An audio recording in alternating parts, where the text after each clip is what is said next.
What's poppin', everybody? Thank you yet again for tuning into the channel. Back on behalf of www.ETCZAYA.bigcartel.com. You can go ahead and check out that link in the description.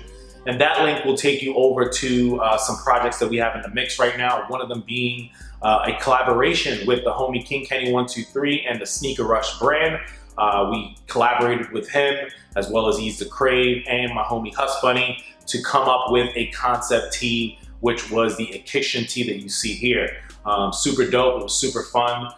Big shout out to King Kenny 123 again for involving himself with the project. And we're looking forward to seeing how you people receive it. Now, it's been up, it's flowing, people are scooping it up, so salutes to everyone who has picked it up. This is a pre-order tee, so I believe pre-order ends on Sunday, and then the t-shirts will ship out I guess the end of the following week. So for more information, just check out www.easythecrave.bigcartel.com. You'll be able to see it there, as well as we have a new Zayaway giveaway thing going.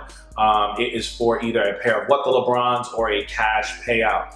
Again, that information is on the site. You can definitely check it out, www.easythecrave.bigcartel.com.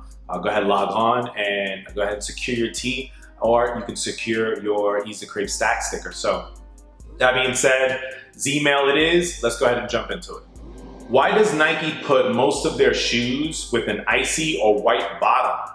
A lot of shoes will look so much better if they had a black bottom. What are your thoughts on why they release so many shoes with an icy or white bottom?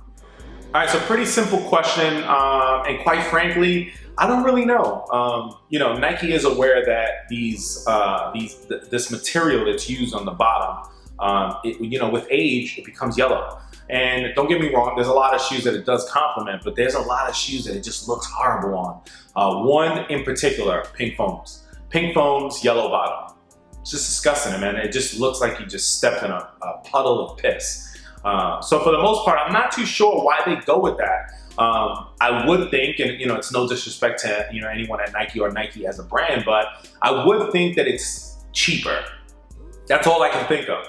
Because why would you continually put that on shoes? And I totally agree with you. Like, there's shoes that when I see it, I'd be like, yo, the shoe's amazing. Why the fuck did you put a clear bottom on it? Like, it's gonna turn yellow. The yellow's not gonna complement that shoe. But for the most part, there's a lot of people that they don't mind it. Me, on the other hand, I don't really like the yellowing thing.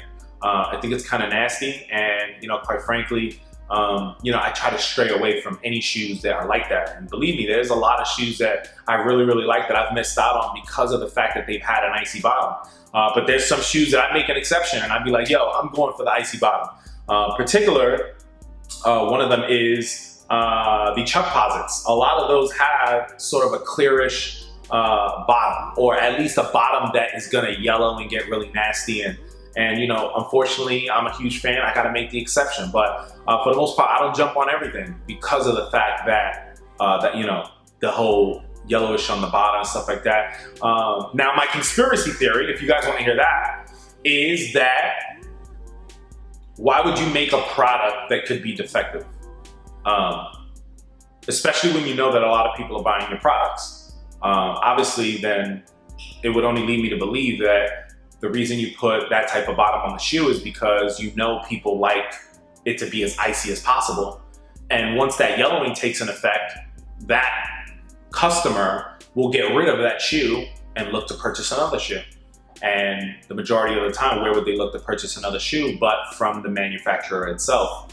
The only problem is that a lot of shoes don't last on like the websites and stuff like that. So, that conspiracy theory could go out the window. But at the same time, it's just a thought to make you think. But for the most part, like, I truly don't know why they do that. I wish they would stop. But that's just how it is, man. That designers are the ones that have that control, and they're the ones that are gonna decide what gets it and what doesn't. But hopefully whoever's in that design team that's totally obsessed with that little key factor retires soon, and then we could go back to more black bottoms. But yo, there's people out there that dye bottoms. Don't get me wrong, I wish it wasn't that expensive, because I've been told that it shouldn't be that expensive, only because it's not that hard to do.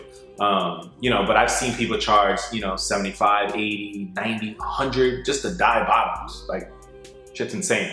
And that's probably what keeps me back from dyeing my bottoms, because I'm like, damn, I'm not trying to dump another $100 into this shoe just for black bottoms. Like, you know, it's really for the sake of the look, but at the same time, you know what I'm saying? Like, who the fuck wants to drop $100 on some dyed bottoms? But that's it for me, man. Hopefully I've answered your question. I appreciate the question, man. Anyone else out there that wants to get their question answered, Zaya_X_0712@yahoo.com. With that being said, I'm gonna go ahead and get out of here. I believe I have a couple more Z-mails to answer, so stay tuned. But with that being said, I'm out of here. Everybody stay fresh. Catch you in the next vid. Peace.